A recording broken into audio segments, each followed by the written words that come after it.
Let us say that again. Towards the one, the perfection of love, harmony, and beauty, the only being, united with all the illuminated souls who form the embodiment of the Master, the Spirit of guidance. And we open the palms of our hands and the sacred syllables. We breathe into the hand, and we use that as a blessing of all the Master Saints and Prophets to move over and through our being. May they all be here with us to guide us and inspire us on this journey together for the next hour. I'd like to read a few words from last month's class, and I will refer back and forth to that class. I think it was an important one that can also be found online, as you know. So Murshid, Hazrat Inayat Khan says, exaltation, which is a greater bliss, a higher pleasure, and which makes us independent of the outer life for our happiness, does not seem to be known or understood by the majority. We know this is true. I mean, we are encouraged to live a very external life, material life, a life that's engaged in technology, a life that's engaged in commercialism, a life that's engaged in competition. But this is a different kind of attitude. This is a more of a looking in. So again, he says that exaltation, it gives us a sense of independence from our outer life for our happiness, but that this again is not known by the majority. We're so lucky to have found each other and to have found this path and these teachings. He goes on to explain or ask the question, what is exaltation? Again, this is from last class. Murshid says, the soul can go through different experiences, which are all in reality the longing of the soul. Now, last month, we talked about 4 different levels of that. And again, you can refer to the audio, video, and or the study guide from last month's class. He goes on to say, mistakenly, a person does not seek those experiences, but instead, again, the experiences that give a lasting happiness. He says, mistakenly, a person does not seek those experiences, but instead experiences something else. For instance, it is a constant yearning of the soul to experience happiness. The constant yearning of the soul to experience happiness. And instead of that, it becomes connected with that, what one calls pleasure. But pleasure belongs to sensation. I like the way someone touches me. I like the fragrance of something. I love that piece of cake or pie or that cookie. That is momentary. But pleasure belongs to sensation and happiness to exaltation, meaning elevating ourselves, our consciousness, again, beyond the material plane. In one of the prayers, the line, I think about it again and again in my own life. Raise us above, the prayer says, raise us above the denseness of the earth. And throughout the day, I often repeat to myself as a mantra, raise me above the denseness of the earth. It's very captivating. It's very seductive. And it's okay to play there, but we don't need to always live there. It's not a place of true happiness. He says, pleasure is only the suggestion and happiness is the reality. So here he's again making a distinction between happiness that may be stimulated by pleasurable experiences, but happiness in a higher realm, as is exaltation, is beyond sensation, beyond outer stimulus. It's something that's lasting. It brings happiness in reality, in a big R sense. So that was from last month. This month, every soul yearns for knowledge. So while every soul yearns for happiness, it also yearns for knowledge. That knowledge, which will give exaltation. that knowledge which will give exaltation. It's a very interesting statement. But the soul cannot be satisfied. Again, I repeat, but the soul cannot be satisfied by the knowledge one gathers from books, by learning, or by the study of outside things. For instance, the knowledge of science, the knowledge of art are outside knowledge. They give one a kind of strength, a kind of satisfaction, but this does not last. Now, I want to pause here because I want to say a few words. I think all of you know that I've studied with a very prominent, I have a blessing to sit at his feet and also at his dinner table. So the story relates to that, of a very prominent Tibetan Buddhist teacher. He's the tantric master, or formerly. He passed away, but he's reincarnated again. He was the former tantric master to His Holiness the Dalai Lama and a former minister of religion for the Tibetan government in exile. His name is His Eminence Khamto Rinpoche. And I'll never forget, and this happened a number of times, it was very consistent, but it seemed that everything Rinpoche did, he did so purposefully. So I remember seeing him, and this was again on more than one occasion.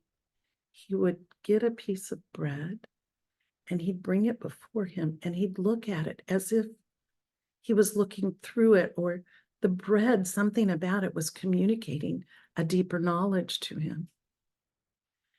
Everything, all of his motions were like this. When he held something, it was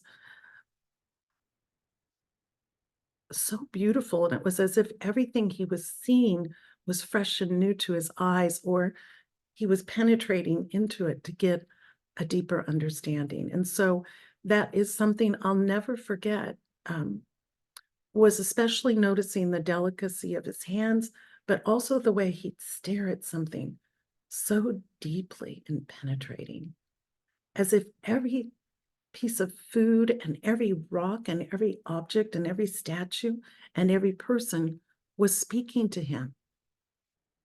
So this is a kind of different way of gathering knowledge. And this can happen, for example, the one that studies art and practices art. That becomes a kind of concentration that can inform our being.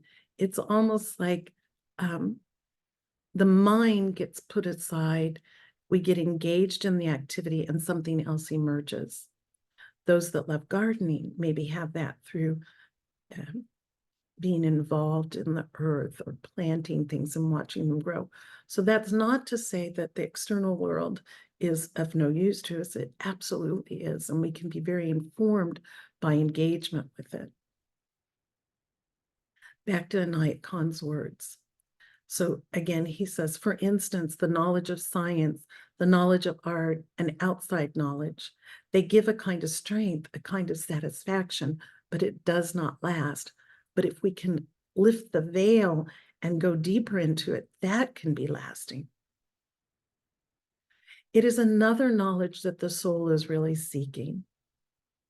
The soul cannot be satisfied unless it finds that knowledge. And those of us on the spiritual path, we know many teaching stories about that. For example, for Rita Dinatar's The Conference of the Birds, Saint Teresa of Avila, The Interior Mansions, Saint John of the Cross, The Dark Night of the Soul, that this thirst for knowledge perpetuates us through different levels of almost self-initiation, self-realization, the lifting of veils, so that we become more and more, maybe we could say wise, maybe we could say illuminated on the way to enlightenment. Back to Murshid's words.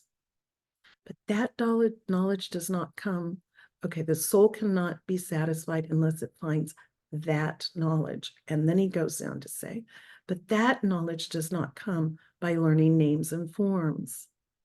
I mean, let's remember, Some of the greatest illuminated beings were illiterate.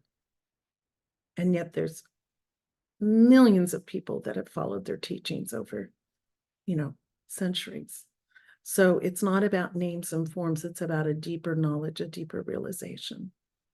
And believe me, I believe in education. I believe in knowledge. I think knowledge is freedom to a certain extent. So I'm not dismissing that. I mean, I'm an educator. I have the ultimate top degree I could have in my field. So I know that also there is a mastery that we accomplish through study and through doing and through practicing a craft. So please don't think I'm dismissing that, nor is Murshid. I mean, he was a great musician and he couldn't have gotten there without a lot of knowledge and study. So we're not saying it's either this or that, it's this and that. So again, but that knowledge does not come by learning names and forms. On the contrary, it comes from unlearning. Now that's an interesting word. We hear it a lot, be ye as little children, and unlearning. We hear that a lot in our teachings, but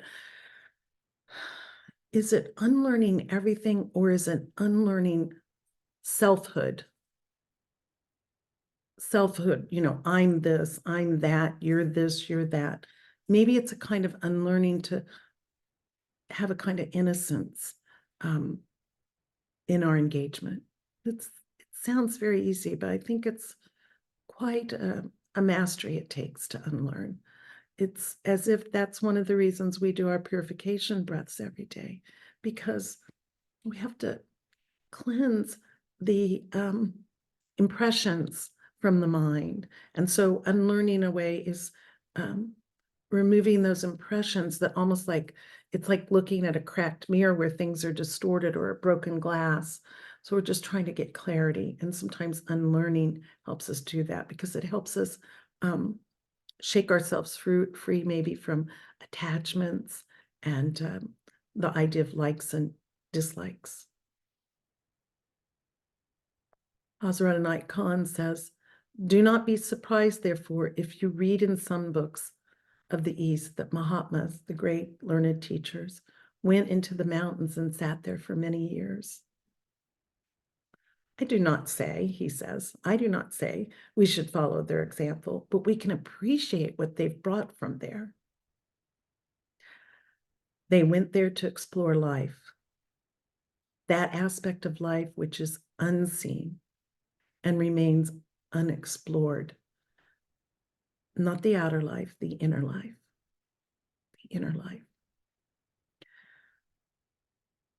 They sat there for years in meditation. They lived on leaves and fruits on which they could find in the forest. They contemplated. What they have gathered is not knowledge learned from the world, but a greater knowledge that can be learned from within. And this is again a theme that came from last month's class. The truth is within us. To thine own self be true. I remember I said about the gate at Delphi, know thyself and thou shalt know God. But who is thyself? It's thyself. Finding that connection. Perhaps I've told this story, and if I have, hopefully you're not yet tired of it and would be happy to listen again. When I was living in India and doing work for the Jamse Sokpa Foundation, and I was also teaching English at the monastery of my teacher, but also the Buddhist dialectic school established by His Holiness the Dalai Lama. I didn't have a lot of time for retreat. And my Western friends that were there were going up. There was up the mountain, there was a retreat center called Tushita. And they were going for 1 month, 2 month, 3 month retreats. And I thought, and they kind of would jab at me a little bit saying, what are you doing here? You're so busy, you're always working, you're wasting your time. You should do retreat. And I asked Rinpoche about it, and he said, no, this is good for you. The work is good for you. I'm a working yogi, so to speak. I think all of you know that already. But at any rate, he did decide that just for a short time, he wanted to send me to a place. It's known as Tso Pema.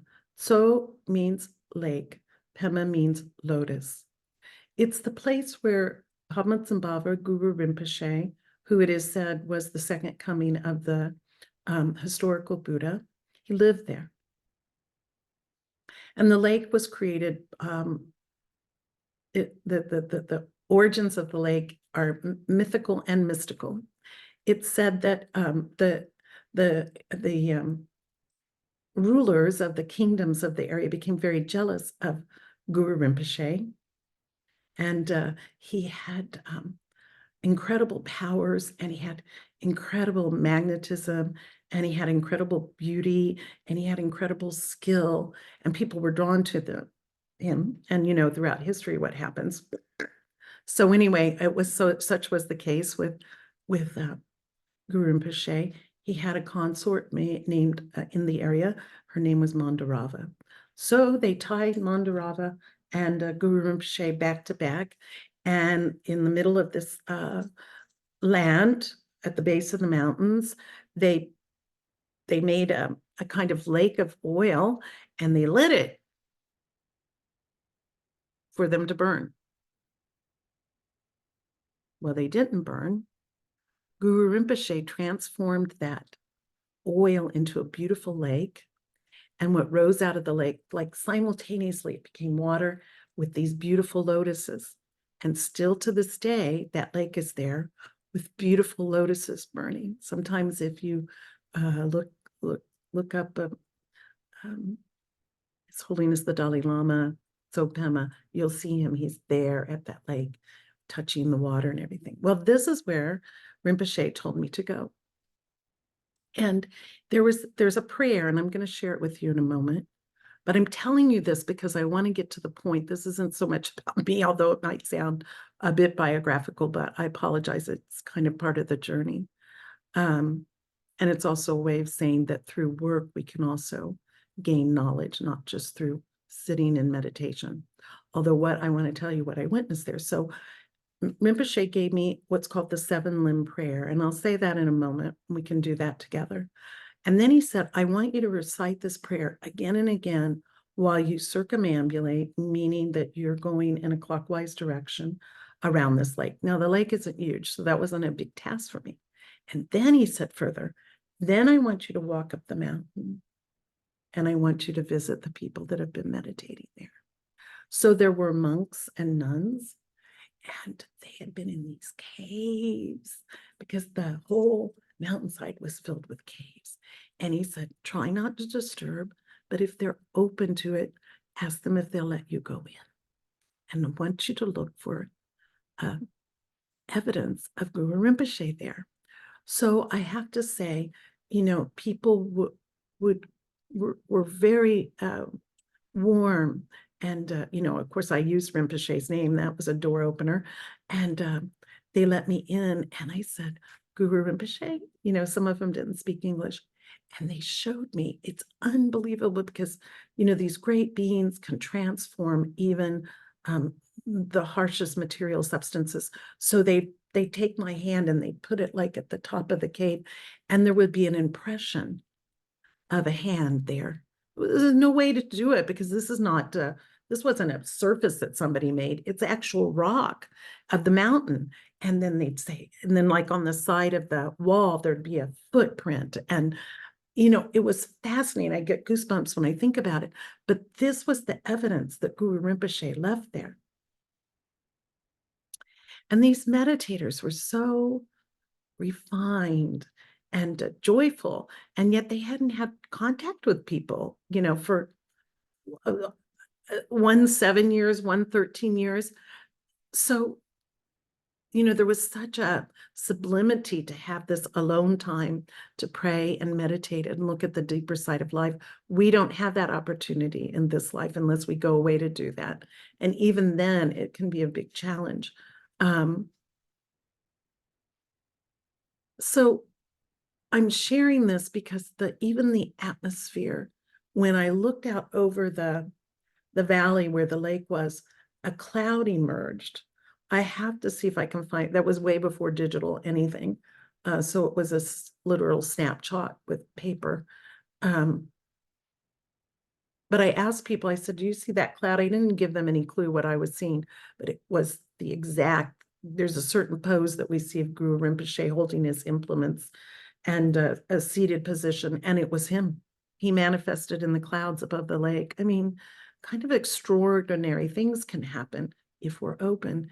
And I'm ever grateful to those meditators for being kind enough to let me enter their sacred quarters to feel the atmosphere of their meditation and to witness my own eyes and hands these experiences of Guru Rinpoche penetrating the stone just with his touch.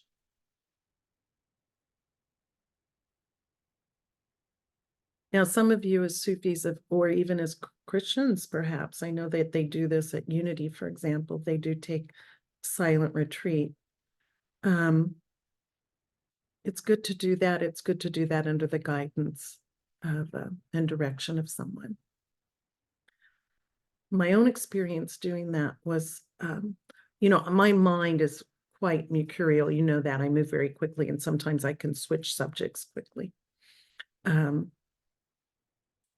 Well, what I noticed in the individual silent retreat was how that stream started to slow down, and there were gaps in between the thoughts. I could feel that.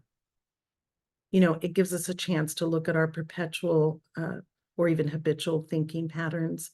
And then there start to become gaps, like when we're taught to meditate, the gaps in between the breath are as important as the inhalation and the exhalation, because it's in the gap where we can touch a kind of consciousness, a stillness. And that teaches us how to go to that place of all happiness, peace, stillness. Even for a moment, it's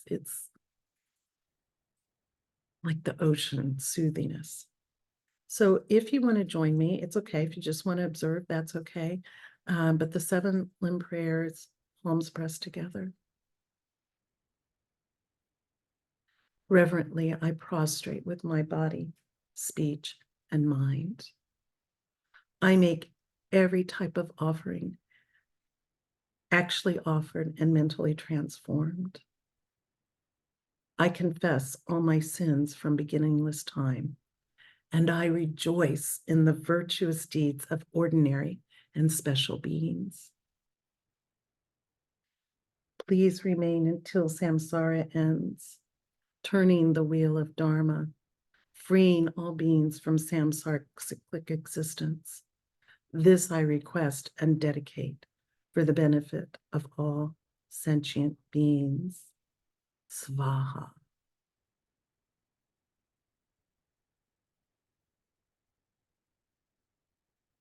Seven limbs.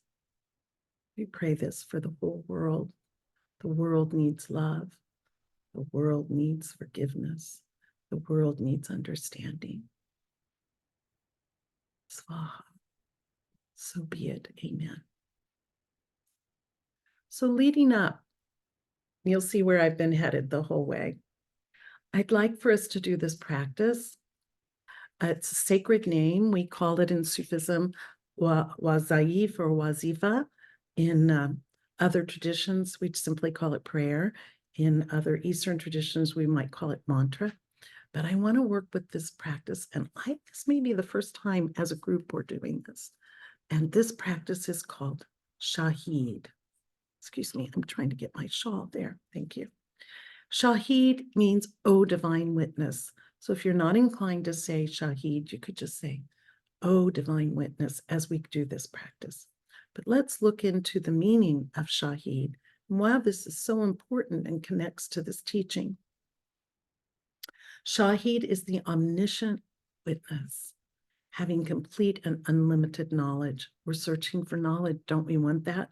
Complete and unlimited knowledge, not limited upon our experiences, but something greater than that. Shahid is the one that directs and who directly and ever presently observes everything in creation. Witness. Shahid is the one who's from whose knowledge nothing's hidden. Everything is revealed. Everything's seen. Shahid witnesses both that which is seen and which is unseen.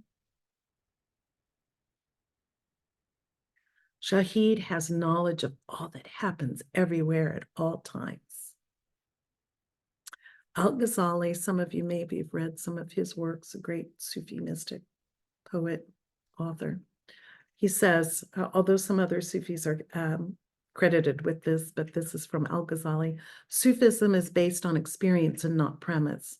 So it's not based on, again, necessarily a learning that's external to us. It's based on our experience. It's through our experience, observation and witnessing our experiences, analyzing them, meditating, concentrating, prayer, practice, that we can gain this knowledge. It's said that many ancient Sufi writers stressed the lifting of the veils. There's so many Sufis that have talked about this, the lifting of the veils. What are the veils? It's like as if the whole world is revealed to us. This new universe seems to become conscious. Everything, of course, is conscious. Are we experiencing it as such? Is it speaking to us? Murshid again says, there's one holy manuscript, the holy book of nature that can illuminate the reader. Everything's constantly singing its song, humming, giving praises to the beloved, to the divine being. Are we listening? Are we listening? May it be so. In Buddhism, it is often called removing the obscurations of the mind, obstacles to our clarity. And this is in Murshid's words now. Well, let's go back. Let's not go forward. Let's go back and let's do this practice, okay? Let me check my time. Okay. We're going to give a short version of this, and we're going to do it just 33 times, but in your daily practice, you can do it 101, 34, Ya Shahid. Again, the D is emphasized. There's like a popping that kind of can happen with that. The sound code does something to our body if we allow it. There's a little stronger lingering on Eid, Ya, Shahid. And then we move on and we'll just breathe in and out, Shahid. It will sound like this. Shahid, Shahid, Shahid, Shahid. And then we'll just on the breath, breathing in that divine witness, awakening the divine witness within. Yeah. So let's give it a try.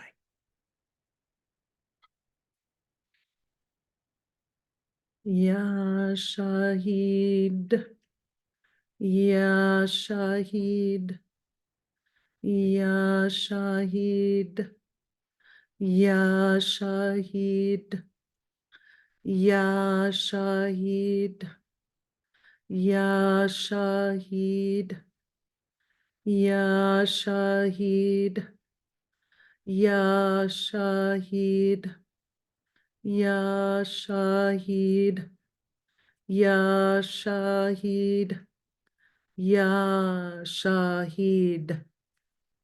Just for a moment, for the benefit of others. Why do we say these words in this way? Why do we say Om? Why do we say Ya Shahid? Why do we say any of these words in their original language? Because as the nuns taught me, the same vibration of the words that Jesus spoke and all the great holy saints exist in the universe. And we are tuning to that vibration. We're trying to capture it and awaken it within us. So, of course, things like English is a very new language. A very new language, especially the way we speak it. And so to tune into the vibration of these sacred sounds that have been whispered on the lips of beings over, well, literally thousands of years, there's a great power in that. There's a great tuning to it. It's like tuning the radio just to the right channel, to that right vibration. That's what we're doing. So now we're going to move to a whisper. Shahid, Shahid, Shahid, Shahid, Shahid, Shahid, Shahid, Shahid, Shahid, Shahid, Shahid. And now just silently trying to feel that vibration within one's being, the great witness.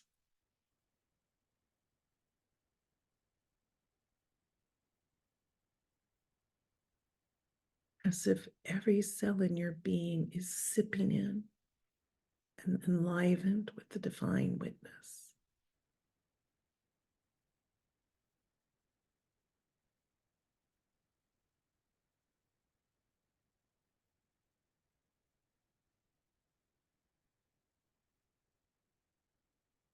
Ya Shahid.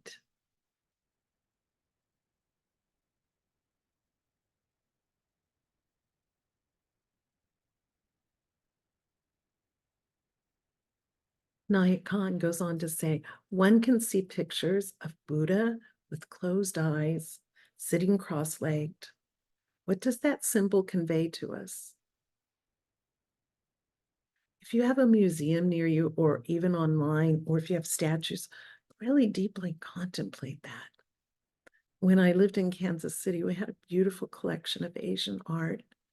And those of you that have gone to that museum with me, I often said, I would put my hand like under the nose of the Buddha's head, and you could almost feel them breathing. Those statues were so alive. But there was subtle etheric quality to them, and such great peace, and such great vastness and openness. That art is a great art. It's very living. And so study them because they're teaching us something. And as Buddha says, as Hazrat Inayat Khan says, one can see pictures of Buddha with closed eyes, sitting cross-legged. What does the symbol convey to us? That there is a knowledge that can be learned by closing not only the eyes, but also the mind from the outside world. Again, turning within, tuning within. Closing the eyes does make the concentration any greater. Most people go as far as closing the eyes and no further. But if the eyes are closed and the mind is pondering over things, that's not concentration. So funny story, a friend of mine whose brother was a monk, lama, might have even been a geshe, who's a very learned monk, went into a 3-year retreat, alone, silent retreat in Tibet. And when he came out, he said, I have to go another 3 years. All I've thought about was building a house for my parents. So again, we do that with our prayers, right? Sometimes we get, or driving, we get, that's a kind of concentration. We get somewhere, it's like, how in the world did I get here? Or wait, I got to the end of that prayer and did I really hear any of the words, or do I really know what I've been saying? So we know that from our own experience, and we can become better. I mean, we can just say, hey, this time I'll be better. It doesn't need to be a heavy thing, but it's a way to challenge ourselves deeper into concentration. So even though the eyes are closed, we still can be the little monkey mind in there. So anyway, those who can concentrate can do it without having to close their eyes. And those of you that are very deep in some activity, whether it's massaging someone or tending to a child or creating a piece of artwork or making a beautiful meal, or gardening, or serving people in a hospital, whatever that may be, working on a computer, helping with coding, whatever. Those things are also concentration. They can teach us really wonderful concentration. So use it and go deeply into it. So Inayat Khan tells the story. I once saw, when traveling in the East, a person walking in a telegraph office. And however busy he was, his concentration continued. And I said, it's very wonderful that with all the work, you can go on concentrating. And the man, he says, looked up at him and smiled and said, that is the way of concentration. Well, I bet saints come in all kinds of guises. I think that person was a very wise person in that telegraph office myself. So Murshid says, let me put these down. I'm playing with my beads. I'm sorry if that noise is distracting. The sound that so Murshid goes on, and we're almost to the end, by the way. Then we can have some dialogue if you wish, question and answer. We still have a little ways to go. We're not bringing this flying carpet to earth just yet. So the next practice I'd like to talk about and us to do together is Ya Salam. And we know that the meaning of this is, oh, divine peace. But what else does it mean? It means it's the source of peace, the flawless, the source of wholesomeness and our well-being. Wholesomeness and well-being. It's peaceful, of course. It's also quiet and tranquil and content and friendly and reconciled. Studying with Pir Vilayat, I heard it so many times from him. It's probably even in those little cards that were called alchemical wisdom. He says the path of spirituality is reconciling those things that are irreconcilable. Reconciling those things that are irreconcilable. Why do babies die? Why do good people get sick and suffer? Why is there war on earth? Et cetera, et cetera. But can we get a deeper perspective?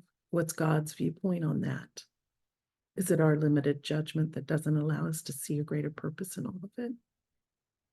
Think about it. Reconciling the irreconcilable. Perhaps someone in your life has hurt you beyond imagination, anything that anyone could imagine. Can we find forgiveness? Can we reconcile that within our being and still have a kind of love? I'm not saying being a doormat. I'm not saying allowing someone to abuse you. I'm saying run as fast as you can from that kind of situation, but still within oneself. How does one reconcile it? And more than that, how does one forgive oneself? So reconciled, being friendly, tranquil, quiet, reconciling that which is irreconcilable. Salam is to be free of imperfections, free from thoughts, complete, whole, sound. Well, I don't know about you. I have a long ways to go for that, to be free from imperfections and from faults. But what I do know, and I learned from my Rinpoche, it is those imperfections and those faults, if we're truly honest with ourselves, being true to oneself, and thou shalt know God. Those are my little teaching points that God has given me to study and try to overcome, to try to gain mastery on, to try to become better. Those become the stepping stones to my enlightenment, to your enlightenment. We don't need to make excuses for them. It's like, aha, there you are, my friend. Let's see if we can polish that stone and use it to walk over to the next one. They become very good tools for us to evolve. Very good. So we don't have to feel, oh, I'm so imperfect, why try? No, they're there for a reason. And we can come to a place, like it says, the flawless. Oh, wouldn't that be so lovely? Perhaps it's possible. Anything is. Anything's possible. Salam is to feel safe. This is important, to feel safe, to feel secure in our being, to feel well, to feel healthy, and to feel prosperous. Those words mean certain things in a literal sense, but what do they mean in a spiritual sense? To feel safe in our own skin, to feel secure in our knowledge and where we're headed in our spiritual life and in our outward life. They mirror each other, the spiritual and the material. To feel well, to have a sense of well-being, to feel healthy, even when the body's sick. Is there a healthiness to our attitude, to our outlook. There can be health in that, and to be prosperous. The way to do that is to not need every little shiny thing that comes your way, to give a little to others, to help others when you can. That makes us feel prosperous. It also,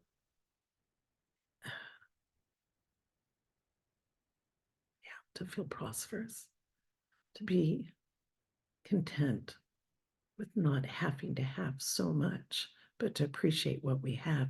You know, Karunaji, my friend that was one of the trustees of the Sri Aurobindo Ashram, she said she remembers when the mother, one of the, the great saints of that ashram was alive. And she said, when ashramites came to live there, they were given everything they needed. So they had bedding, they had some clothing if they needed it. They had a comb, they had a scissor, they had a toothbrush, they had toothpaste, bars of soap. So their material needs were met. But if one of them came to mother with those broken scissors, she'd ask them, what did you do with those scissors? What did you use them for? Did you use them for the purpose that they were intended? And if they weren't, she said, then you're going to have to work and get your own money to replace those. And it's so true. We have to be mindful of those things. That way we can become prosperous. But if we misuse things, we become unprosperous. Is that a word? I don't know.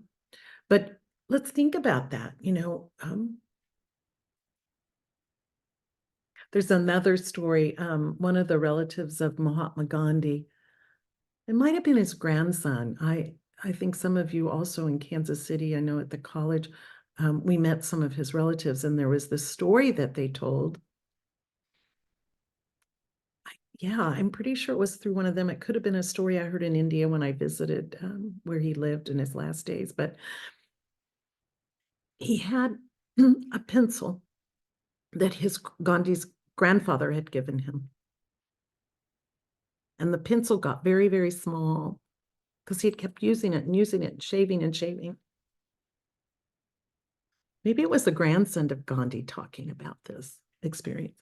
And he said he wanted a new pencil. So even though it was still small and could be usable, he threw it in the bushes. And he said, I need a new pencil. And the grandfather said, bring me the old pencil. Where is it? And he didn't know what to do. He said, you're not getting a new pencil till you bring me that old pencil. It's that kind of mentality. It's different. It's Eastern mentality. It's India. It's no waste. It's recycling, repurposing. They know how to do it. Believe me, we could learn a lot from them. Anyway, being prosperous, happy with what we have, utilizing what we have. A lot of words around that. So I'm sorry about that. But let's go into this word salam, this sacred vibration, ya salam, O divine peace, the one who's wholesome, the one that gives tranquility, the one that's friendly, the one that's complete and sound and healthy and secure and well.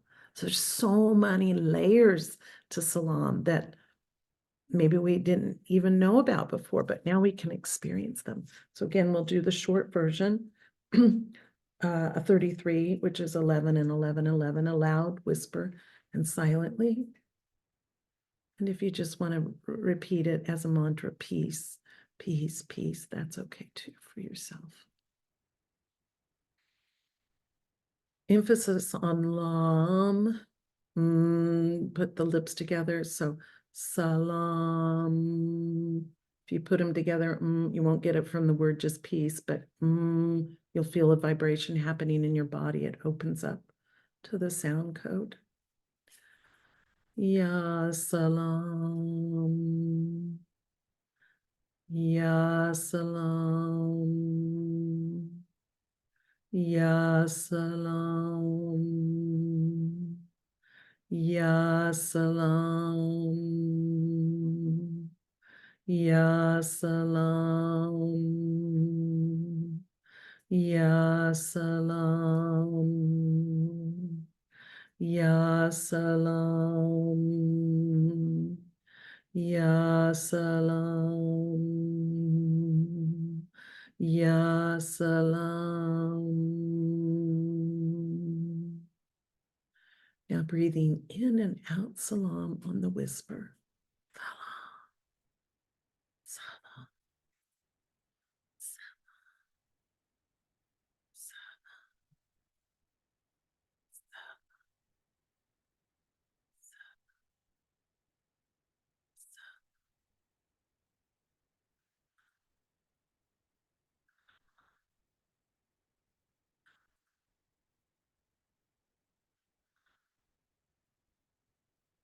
silently feeling those qualities coming into our being on the waves of that vibration.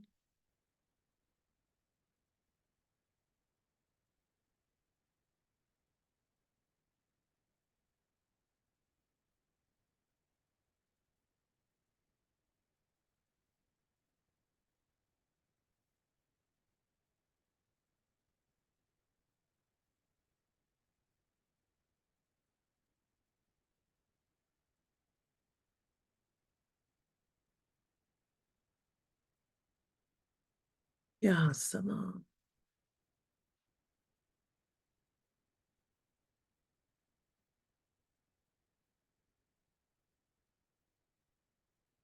The prayer that we say in the evening and we close our classes with is called Khatum.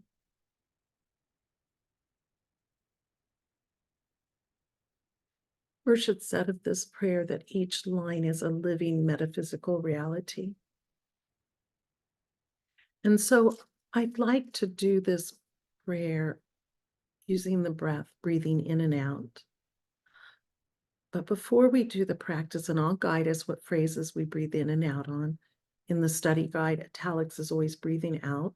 So, and it says that in the study guide online. But I want to talk about each line. So if you'll allow me to do a little bit of commentary, and then we'll do the practice together, and then we'll close our circle. So, and I will say, it'll be too long for you to hold the breath, but I will say on the out breath, we're going to breathe, O thou who art the perfection of love, harmony, and beauty. So with that, we are reaching out. We're giving supplication. We're bowing to the perfection of love, harmony, and beauty. Out of love, there is born the wish to be harmonious, and out of harmony is born beauty.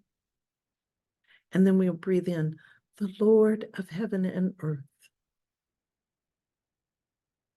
Breathing in love, harmony, and beauty, and acknowledging that vibration existing on both heaven and earth. Bringing that into our being. And then we say, as if we're opening the chambers of the heart, open our hearts that we may hear thy voice. That voice of knowledge, the voice of the soul. We're breathing out, open our hearts that we may hear thy voice. And we breathe in, which constantly cometh from within. It's there, albeit hidden. Lifting the veil. And then the next line is breathing out, disclose to us thy divine light. And then we'll breathe in that divine light which exists in everything, always, everywhere. Do we have the eyes, the spiritual eyes to see it? Recognize it. It's like in India, bowing, namaste, I honor the divine light within you. So disclose to us thy divine light and bringing it in, which is hidden in our souls. It's there, it's hidden, it's renting the veils, clearing the obscuration so that we can live from that divine light within. And then we'll breathe out, that we may know and understand life better, not confused or deluded by the outward appearance of things, and also having the patience to wait for the knowledge to come to us, because sometimes it takes some time.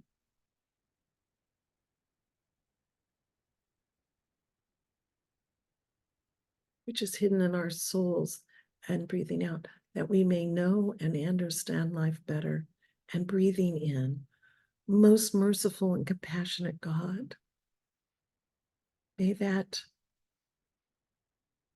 mercy and compassion be birthed within us. God, give us that. Then breathing out, give us thy great goodness. Thy great goodness, not my great goodness, thy great goodness. Give us thy great goodness.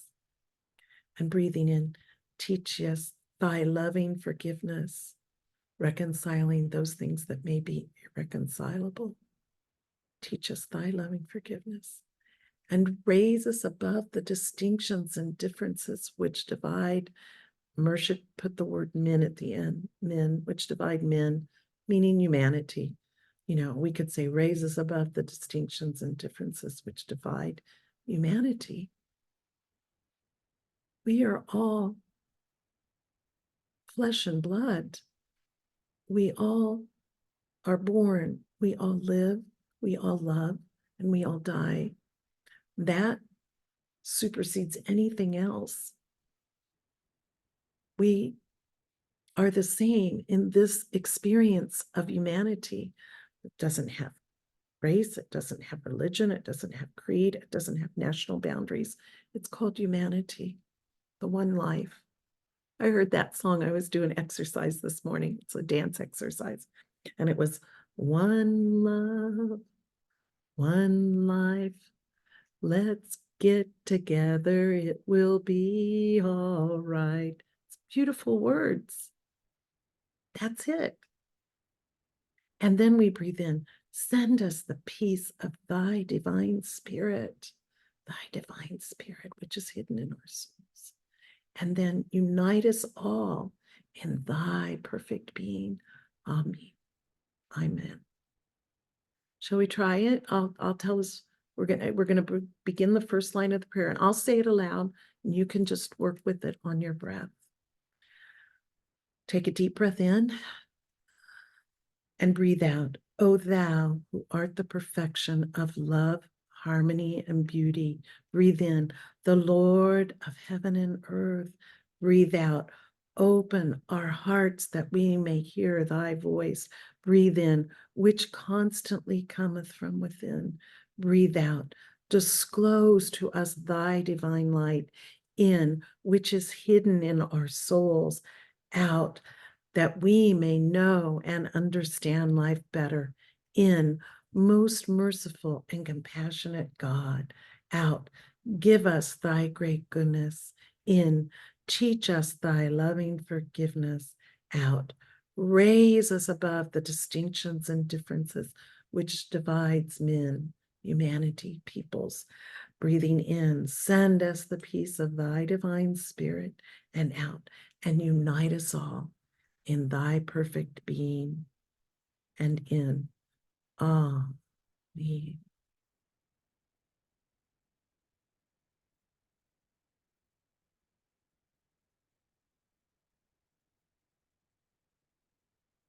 Yeah, as we come upon the holidays, some of us may have a lot of family that we're spending time with, and some of us may be alone. But I want to give you something to think about should you be alone, because I found this phrase a while ago while I was studying for another class, and I thought this is perfect for this time of year. It's very beautiful. And when I feel alone or lonely, I think of this. It's been very inspirational for me. And it says, whenever, this is by Jalaluddin Rumi, whenever you're alone, remind yourself that God has sent everyone else away so that there's only you and God. God has sent everyone else away, so there is only you and God. So have some comfort in that and spend some time with the divine being. Welcome them, it, her, him into your heart. And take comfort in that communion.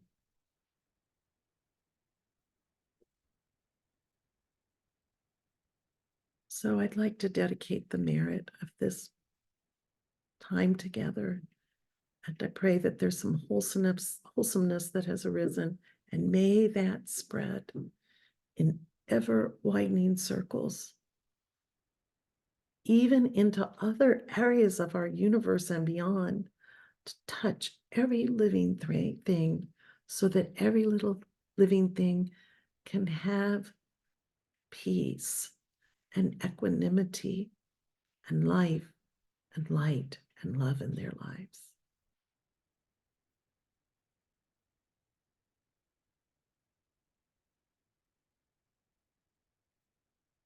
even in the tragedies of war, famine,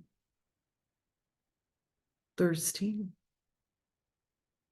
being lost, may people hear that voice which constantly cometh from within and find comfort and true peace.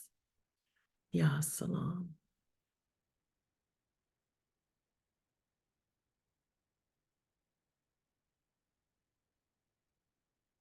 Now, I have a little PSA to give, public service announcement. You know, it's the end of the year, and I know that all of you are so generous throughout the year.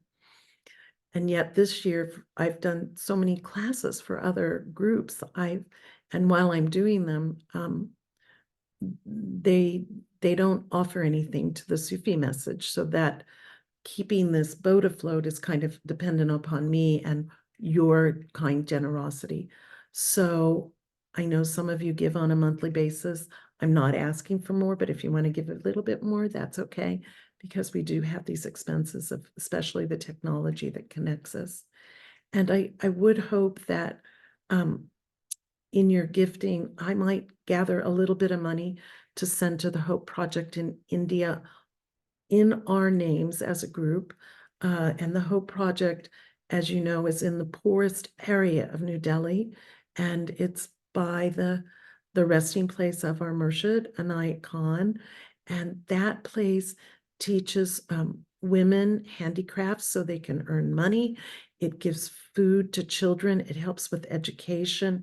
It gives a safe haven for very poor people. They also feed the poor. So if we could increase our merit as a group, as an association, as a group of friends, I promise that I will do that in our name, and then also pay the bills to keep the lights on, so to speak. So I send you my love and good wishes for the most blessed and brilliant, loving, warm holiday. And may your new year be blessed with good health and happiness and an abundance of all good things. And I want you all to know from the bottom of my heart how much I appreciate you and love you. And I'm so grateful for all of you in my life.